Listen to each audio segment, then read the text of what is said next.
आप भी उम्मीद है कि आप लोग काफ़ी अच्छे होंगे और सीटेट की तैयारी काफ़ी अच्छे से हो रही होगी। क्लासेस की एनसीईआरटी हिस्ट्री अध्याय 7 राज्य से साम्राज्य रोशन के रुपये। जन्मदिन पर रोशन को दादाजी से कड़क नोट मिले। उसने अपने हाथ में दबा रखा था। उससे एक नया सीडी खरीदने का बहुत मन था। साथ ही वह बिल्कुल नए कड़क नोटों को देखना और छू कर महसूस करना चाहती थी। तभी उसने पाया कि सभी नोटों में दाहिनी तरफ गांधी जी का मुस्कुराता चेहरा बना हुआ था और बाईं तरफ छोटे छोटे शेर चित्रित थे। उसने सोचा, आखिर यहाँ शेर क्यों बने हुए हैं? इस अध्याय में रोशन के रुपये वाली सामग्री बच्चे की तस्वीर के साथ लगाना है। हम जिन शेरों की चित्र रुपयों पैसों पर देखते हैं उनका एक लंबा इतिहास है। उन्हें पत्थरों को काट कर बनाया गया और फिर उन्हें सारनाथ में एक विशाल स्तंभ पर स्थापित किया गया था। इस विषय में हमने अध्याय 6 में अच्छी तरह से पढ़ा है। सिरों वाला स्तंभ शीर्ष। ये सिरों वाला स्तंभ शीर्ष का चित्र है। इतिहास के महानतम राजाओं में से एक अशोक के निर्देश पर इसके जैसे कई स्तंभों और पत्थरों पर अभिलेख उत्कीर्ण किए गए। इसके पहले कि हम ये जानें कि इन अभिलेखों में क्या लिखा है, यह समझने की कोशिश करें कि उनके राज्य को साम्राज्य क्यों कहा जाता है। अशोक जिस साम्राज्य पर शासन करते थे उसकी स्थापना उनके दादा चंद्रगुप्त मौर्य ने लगभग 2300 साल पहले की थी। चाणक्य या कौटिल्य नाम के एक बुद्धिमान व्यक्ति ने चंद्रगुप्त की सहायता की थी।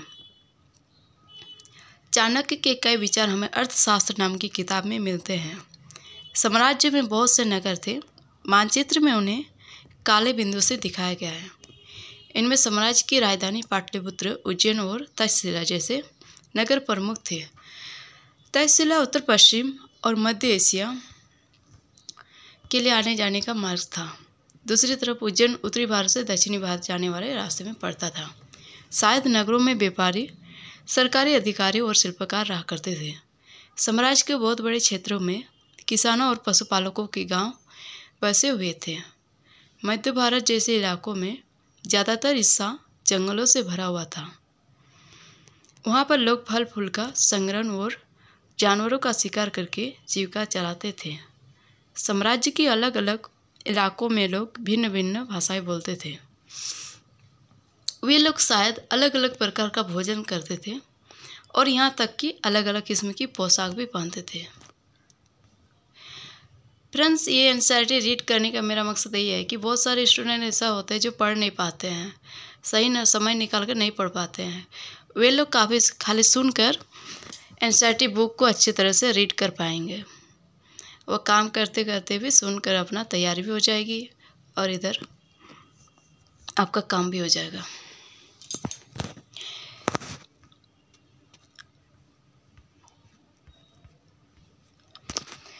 वंश क्या है?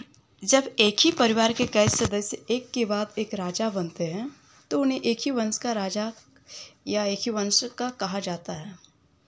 मौर्य वंश में 3 महत्वपूर्ण राजा हुए: चंद्रगुप्त, उसका बेटा बिंदुसार और बिंदुसार का पुत्र अशोक।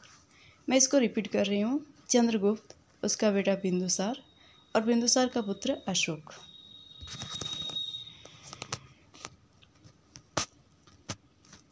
जिन जगहों पर, देखिए ये साइड में कुछ लिखा हुआ है, जिन जगहों पर अशोक के शिलालेख मिले हैं उन्हें लाल बिंदुओं से दिखाया गया है। ये सारे इलाके साम्राज्य के भीतर थे। उन देशों के नाम बताना है जहां अशोक के अभिलेख मिले हैं। भारत के कौन कौन से राज्य मौर्य साम्राज्य से बाहर थे?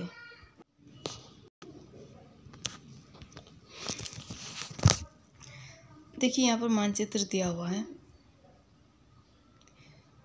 लंपक, कंधार, मानसेहरा, सबाजगढ़ी, तक्षशिला, टोपरा, कलशी, मेरठ, बहापुर, दिल्ली, उज्जैन, गुज्जर, लुम्बिनी, रामपुरवा, सारनाथ, लौरिया, अर्राज, पाटलिपुत्र, इलाहाबाद, कौशाम्बी, रूपनाथ, सांची, पनगुरिया, शोपारा। इस तरह से पूरा मानचित्र में दिया हुआ है। जो रेड कलर का है ये सब अभिलेखों की प्राप्ति स्थल है। और महत्वपूर्ण नगर जो काला कलर से किया गया है, ब्लैक कलर से किया हुआ है। तक्षशिला, उज्जैन और पाटलिपुत्र ये 3 प्रमुख नगर थे। राज्य साम्राज्य से कैसे भिन्न है? क्योंकि साम्राज्य राज्यों से बड़े होते हैं और उनकी रक्षा के लिए बहुत सेनाओं की ज़रूरत होती है। इसीलिए सम्राटों को राजाओं की तुलना में ज़्यादा संसाधनों की ज़रूरत होती है। इसी कारण उन्हें बड़ी संख्या में कर इकट्ठा करने वाले अधिकारियों की ज़रूरत होती है। जाहिर सी बात है, बड़ी राज्य है, बड़ी सेना है, उसके लिए पैसा भी इकट्ठा करना पड़ेगा, कर भी इकट्ठा करने पड़ेगा, इसके लिए अधिकारियों को भी रखना पड़ेगा। इन सारे कामों से सम्राट को फायदा होता था अपना राज्य में, साम्राज्य को संभालने में। साम्राज्य का प्रशासन, क्योंकि मौर्य साम्राज्य बहुत बड़ा था इसलिए अलग अलग हिस्सों पर अलग अलग ढंग से शासन किया जाता था। पाटलिपुत्र और उसके आसपास के इलाकों पर सम्राट का सीधा नियंत्रण था। इसका मतलब यह हुआ कि इस इलाके के गांव और शहरों के किसानों, पशुपालकों, शिल्पकारों और व्यापारियों से कर इकट्ठा करने के लिए राजा अधिकारियों की नियुक्ति करता था। जो राजा के आदेशों का उल्लंघन करते थे, अधिकारी उनको सजा भी देते थे। इनमें से कई अधिकारियों का वेतन भी दिया जाता था। संदेशवाहक एक जगह से दूसरी जगह घूमते रहते थे और राजा के जासूस अधिकारियों के कार्यकलाप पर नज़र रखते थे। इन सब के ऊपर सम्राट था, जो राज परिवार एवं वरिष्ठ मंत्रियों की सहायता से सब पर नियंत्रण रखता था। मौर्य साम्राज्य के भीतर के छोटे क्षेत्र या प्रांत थे। इन पर तक्षशिला या उज्जैन जैसी प्रांतीय राजधानियों से शासन किया जाता था। कुछ हद तक पाटलिपुत्र से इन क्षेत्रों पर नियंत्रण रखा जाता था और अक्सर राजकुमारों को वहाँ का राज्यपाल या गवर्नर बनाकर भेजा जाता था।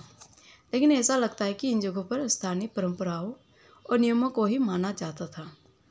प्रादेशिक केंद्रों के बीच विस्तृत क्षेत्र थे। इनके इलाकों में मौर्य शासक सिर्फ मार्गों और नदियों पर नियंत्रण रखने की कोशिश करते थे, जो कि आवागमन के लिए महत्वपूर्ण थे। यहाँ से उन्हें जो भी संसाधन कर और भेंट के रूप में मिलते थे उसे इकट्ठा किया जाता था। उदाहरण के लिए अर्थशास्त्र में यह लिखा है कि उत्तर पश्चिम कंबल के लिए दक्षिण भारत सोने और कीमती पत्थरों के लिए प्रसिद्ध था। संभव है कि संसाधन नजराने के रूप में इकट्ठे किए जाते थे। और अंत में जंगल वाले इलाके आते थे। वह रहने वाले लोग काफ़ी हद तक स्वतंत्र थे। उनसे ये उम्मीद की जाती थी कि वे मौर्य पदाधिकारियों को हाथे लकड़ी, मधु और मोम जैसे चीज़ें लाकर दे। देखिए नजराना क्या है। जहाँ कर नियमित ढंग से इकट्ठे किए जाते थे, वही नजराना अनियमित ढंग से या अनियमित रूप से जब भी संभव हो पाता था या इकट्ठा किया जाता था। ऐसे नजराने विविध पदार्थों के रूप में प्रायः ऐसे लोगों के लिए जाते थे जो स्वेच्छा से इसे देते थे, जो अपनी इच्छा से दे देते थे। राजधानी में सम्राट मेगास्थनीज चंद्रगुप्त के दरबार में पश्चिम एशिया के यूनानी राजा सेल्यूकस निकेटर का राजदूत था। मेगास्थनीज ने जो कुछ देखा उसका विवरण दिया हुआ है। यहाँ हम इसके विवरण का एक अंश दे रहे हैं। सम्राट का जनता के सामने आने के अवसरों पर शोभा यात्रा के रूप में जश्न मनाया जाता है। उन्हें एक सोने की पालकी में ले जाया जाता है। उनके अंगरक्षक सोने और चांदी से अलंकृत हाथियों पर सवार रहते हैं। कुछ अंगरक्षक पेड़ों को लेकर चलते हैं। इन पेड़ों पर प्रशिक्षित तोतों का एक झुंड रहता है जो सम्राट के सिर के चारों तरफ चक्कर लगाता रहता है। राजा सामान्यतः हथियारबंद महिलाओं से घिरे होते हैं। वे हमेशा इस बात से डरे रहते हैं कि कहीं कोई उनकी हत्या करने की कोशिश न करे। उनके खाना खाने के पहले खास नौकर उस खाने को चखते हैं। वे लगातार 2 रात एक ही कमरे में नहीं सोते थे। और पाटलिपुत्र यानी आधुनिक पटना के बारे में, यह एक विशाल और खूबसूरत नगर है। यह एक विशाल प्राचीर से घिरा है जिसमें 570 बुर्ज और 64 द्वार हैं। 2 और 3 मंजिल वाले घर लकड़ी और कच्ची ईंटों से बने हैं।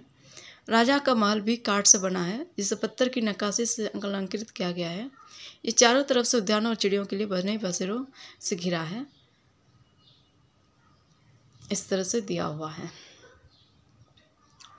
अशोक एक अनोखा सम्राट। अशोक मौर्य वंश के सबसे प्रसिद्ध शासक थे। वह ऐसे पहले शासक थे जिन्होंने अभिलेखों द्वारा जनता तक अपने संदेश पहुंचाने की कोशिश। अशोक के ज़्यादातर अभिलेख प्राकृत भाषा और ब्राह्मी लिपि में है। फ्रेंड्स, अशोक का अभिलेख ज़्यादातर कौन सी भाषा में है? तो प्राकृत भाषा और ब्राह्मी लिपि में। प्राकृत भाषा और ब्राह्मी लिपि में है। अशोक का कलिंग युद्ध यानी कलिंग तटवर्ती उड़ीसा का प्राचीन नाम है। मानचित्र पृष्ठ संख्या 64 में दिखाया गया है। अशोक ने कलिंग को जीतने के लिए एक युद्ध लड़ा, लेकिन युद्ध जनित हिंसा और खून खराबा देखकर उन्हें युद्ध से वितृष्णा हो गई। उन्होंने निर्णय लिया कि वे भविष्य में कभी युद्ध नहीं करेंगे। एक बात होता है ना, जब इंसान बहुत ज़्यादा युद्ध कर लेते हैं, बहुत ज़्यादा कोई भी काम कर लेते हैं, तो उन्हें एक क्षण के बाद उन्हें घृणा आ ही जाता है। तो ये तो आदमी है, ये तो इंसान है। इंसान का खून कितना करेगा और कितना अपना साम्राज्य को बढ़ाएगा। इस तरह से अशोक को जब कलिंग का युद्ध हुआ तो बहुत सारे लोगों को मृत्यु देखकर उन्हें घृणा होने लगा, और तब से वो निर्णय लिया कि अब से कभी हम युद्ध नहीं करेंगे। देखिए, अशोक का अभिलेख में लिखा हुआ है, कलिंग युद्ध। राजा बनने के 8 साल बाद मैंने कलिंग विजय की। लगभग 1.5 लाख लोग बंदी बना लिए गए। 1 लाख से भी ज़्यादा लोग मारे गए। ऐसा मुझे अपार दुख हुआ। क्यों? जब किसी स्वतंत्र देश को जीता जाता है तो लाखों लोग मारे जाते हैं, बहुत सारे बंदी बनाए जाते हैं। इसमें ब्राह्मण और श्रमण भी मारे जाते हैं। जो लोग अपने सगे संबंधियों और मित्रों को बहुत प्यार करते हैं तथा दासों और मृतकों के प्रति दयावान होते हैं, वे भी युद्ध में या तो मारे जाते हैं या अपने परिजनों को खो देते हैं। इसीलिए मुझे पश्चाताप हो रहा है। अब मैंने धर्म पालन करने एवं दूसरों को इसकी शिक्षा देने का निश्चय किया है। मैं मानता हूँ कि धर्म के माध्यम से लोगों का दिल जीतना बलपूर्वक विजय पाने से ज़्यादा अच्छा है। मैं यह अभिलेख भविष्य के लिए एक संदेश के रूप में इसलिए उत्कीर्ण कर रहा हूँ कि मेरे बाद मेरे बेटे और पोते भी युद्ध न करें। इसके बदले उन्हें यह सोचना चाहिए कि धर्म को कैसे बढ़ाया जाए। देखिए, धर्म संस्कृत शब्द धर्म का प्राकृत रूप है। जो धर्म शब्द है ये संस्कृत शब्द धर्म का प्राकृत रूप है। इस साइड में कुछ लिखा हुआ है, उत्कृष्ट पॉलिश वाले पत्थर की इस मूर्ति को देखना है। ये बिहार के रामपुरवा में मिले एक मौर्यकालीन स्तंभ का हिस्सा है। अभी इसे राष्ट्रपति भवन में रखा गया है। यह उस समय की मूर्ति कला का एक नमूना है। उत्कृष्ट पॉलिश पत्थर वाले की मूर्ति देखिए, इस तरह से बना हुआ है। देखिए, अशोक का धर्म क्या है। अशोक के धर्म में किसी देवता की पूजा अथवा किसी कर्मकांड की आवश्यकता नहीं थी। उन्हें लगता है कि जैसे पिता अपने बच्चों को अच्छे व्यवहार की शिक्षा देते हैं, वैसे ही ये उनका कर्तव्य था कि अपनी प्रजा को निर्देश दे। वे बुद्ध के उपदेशों से भी प्रेरित हुए थे। ऐसी कई समस्याएं थी जिनके लिए उनमें संवेदना थी। उनके साम्राज्य में अलग अलग धर्मों को मानने वाले लोग थे और इससे कई बार टकराव पैदा हो जाता था। जानवरों की बलि चढ़ाई जाती थी। दासों और नौकरों के साथ क्रूर व्यवहार किया जाता था। इनके अलावा परिवार में वो पड़ोसियों के बीच भी झगड़े होते रहते थे। अशोक ने यह महसूस किया कि इन समस्याओं का निदान उनका कर्तव्य है। इसलिए उन्होंने धम्म महामात्र नाम के अधिकारियों की नियुक्ति की, जो जगह जगह जाकर धम्म की शिक्षा देते थे। इसके अतिरिक्त अशोक ने अपने संदेश के स्थानों पर शिलाओं और स्तंभों पर खुदवा दिए थे। अधिकारियों को यह निर्देश दिया गया कि वे राजा के संदेश को उन लोगों को पढ़कर सुनाएं जो खुद पढ़ नहीं सकते थे। अशोक ने धम्म के विचारों को प्रसारित करने के लिए सीरिया, मिस्र, ग्रीस में दूत भेजे। देखिए कहाँ भेजा, सीरिया, मिस्र, ग्रीस में दूत भेजा और अपने पुत्र महेंद्र और पुत्री संघमित्रा को, महेंद्र पुत्र था और पुत्री संघमित्रा को इसी कार्य हेतु श्रीलंका भेजा था। उन्होंने सड़कें बनवाई, कुएं खुदवाए और विश्राम गृह बनवाए। इसके अतिरिक्त उन्होंने मनुष्य व जानवरों की चिकित्सा भी व्यवस्था की। देखिए, अपने प्रजा के बारे में अशोक का क्या संदेश था। लोग विभिन्न अवसरों पर अनुष्ठान करते हैं। उदाहरण के लिए जब वे बीमार होते हैं, जब उनके बच्चों का विवाह होता है, बच्चों के जन्म पर और जब यात्रा शुरू करते हैं, तब वे तरह तरह के अनुष्ठान करते हैं। ये कर्मकांड किसी काम के नहीं। इसके बदले यदि लोग दूसरे रीतियों को माने तो वह ज़्यादा फलदायी होंगे। यह अन्य प्रकार की रीतियाँ क्या हैं? ये हैं अपने दासों और नौकरों के साथ अच्छा व्यवहार करना, बड़ों का आदर करना, सभी जीवों पर दया करना, ब्राह्मणों तथा श्रमणों को दान देना, अपने धर्म की प्रशंसा या दूसरों की धर्म की निंदा करना। दोनों ही बातें गलत हैं। हर किसी को दूसरे का धर्म आदर करना चाहिए। यदि कोई अपने धर्म की बड़ाई और दूसरों के धर्म की बुराई करता है तो वास्तव में अपने धर्म को ज़्यादा नुकसान पहुंचा रहा है। इसलिए हर किसी को दूसरे के धर्म के प्रमुख विश्वासों को समझने की कोशिश करते हुए उसका आदर करना चाहिए। अशोक के संदेश के उन हिस्सों को बताना है जो आज भी प्रासंगिक है। सही बात है, सभी धर्म का सम्मान करना चाहिए। ब्राह्मी लिपि आधुनिक भारत की ज़्यादातर लिपियाँ पिछले सैकड़ों वर्षों में ब्राह्मी लिपि से उत्पन्न हुई। यहाँ आप अ अक्षर को अलग अलग भाषाओं की लिपियों में देख सकते हैं। देखिए ब्राह्मी लिपि किस तरह से उत्पन्न हुई थी। ब्राह्मी लिपि ये आरंभिक ब्राह्मी है, ये देवनागरी लिपि है, ये बांग्ला का है और ये मलयालम का है, ये तमिल का है।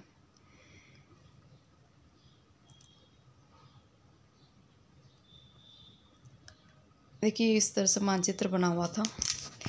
ये मानचित्र में दिया हुआ देखिए रोम का मानचित्र है। रोम साम्राज्य भूमध्य सागर से केंद्र। ये जो ब्राउन कलर का ये मार्ग चीनी शासकों के नियंत्रण में थे और जो ग्रीन कलर का है ये मार्ग कुषाणों के, जो ग्रीन कलर का दिख रहा है ये कुषाणों के नियंत्रण में थे। और जो थोड़ा से कम ग्रीन है ये महत्वपूर्ण समुद्री मार्ग थे। और जो रेड कलर है ये मार्ग ईरान फारस के शासकों के नियंत्रण में थे। इन मार्गों पर रोमन शासकों का नियंत्रण था। देखिए वोल्गा नदी है रेड कलर के पास, वोल्गा नदी, डोन नदी, ये सब है। और दूसरा मानचित्र में देखिए चीनी, भारतीय, ईरानी, अरबी, यूनानी तथा रोमन व्यापारियों ने इस आदान प्रदान में भाग लिया था। दक्षिण भारत के पतन काली मिर्च तथा अन्य मसालों के निर्यात की दृष्टि से महत्वपूर्ण थे। मानचित्र में पोडुका यानी दक्षिण भारत में अरिका मेडुका एक रोमन नाम था।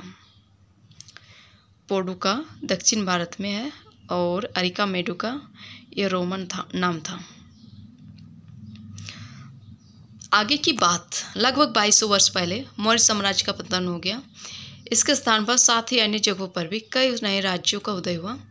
पश्चिमोत्तर में तथा उत्तर भारत के कुछ भागों में करीब 100 सालों तक हिंद यौवन राजाओं का शासन रहा। इनके बाद पश्चिमोत्तर, उत्तर तथा पश्चिम भारत पर शक नामक मध्य एशियाई लोगों का शासन स्थापित हुआ। इनमें से कुछ राज्य लगभग 500 वर्षों तक टिके रहे, जब तक कि शक शासकों को गुप्त शासकों से पराजय नहीं मिल गई। शकों के बाद कुषाणों यानी लगभग 2000 वर्ष पहले का शासन स्थापित हुआ। अध्याय 8 में पढ़ेंगे कुषाणों के बारे में। उत्तर तथा मध्य भारत के कुछ इलाकों में मौर्य सेनानायक पुष्यमित्र शुंग ने एक राज्य की स्थापना की। शुंगों के बाद कर्ण तथा कुछ और वंशों का शासन तब तक चला जब तक लगभग 1700 वर्ष पहले गुप्त साम्राज्य की स्थापना हुई। देखिए ये हिंद युवान सिक्का है, ये हिंद युवान सिक्का है, ये हिंद युवान का सिक्का है ये वाला। और ये है आपका कुषाण का सिक्का, ये जगह में कैसा बना हुआ था। और ये क्या है, ये शक सिक्का है। और इधर में सातवाहन सिक्का है, देखिए किस तरह का है।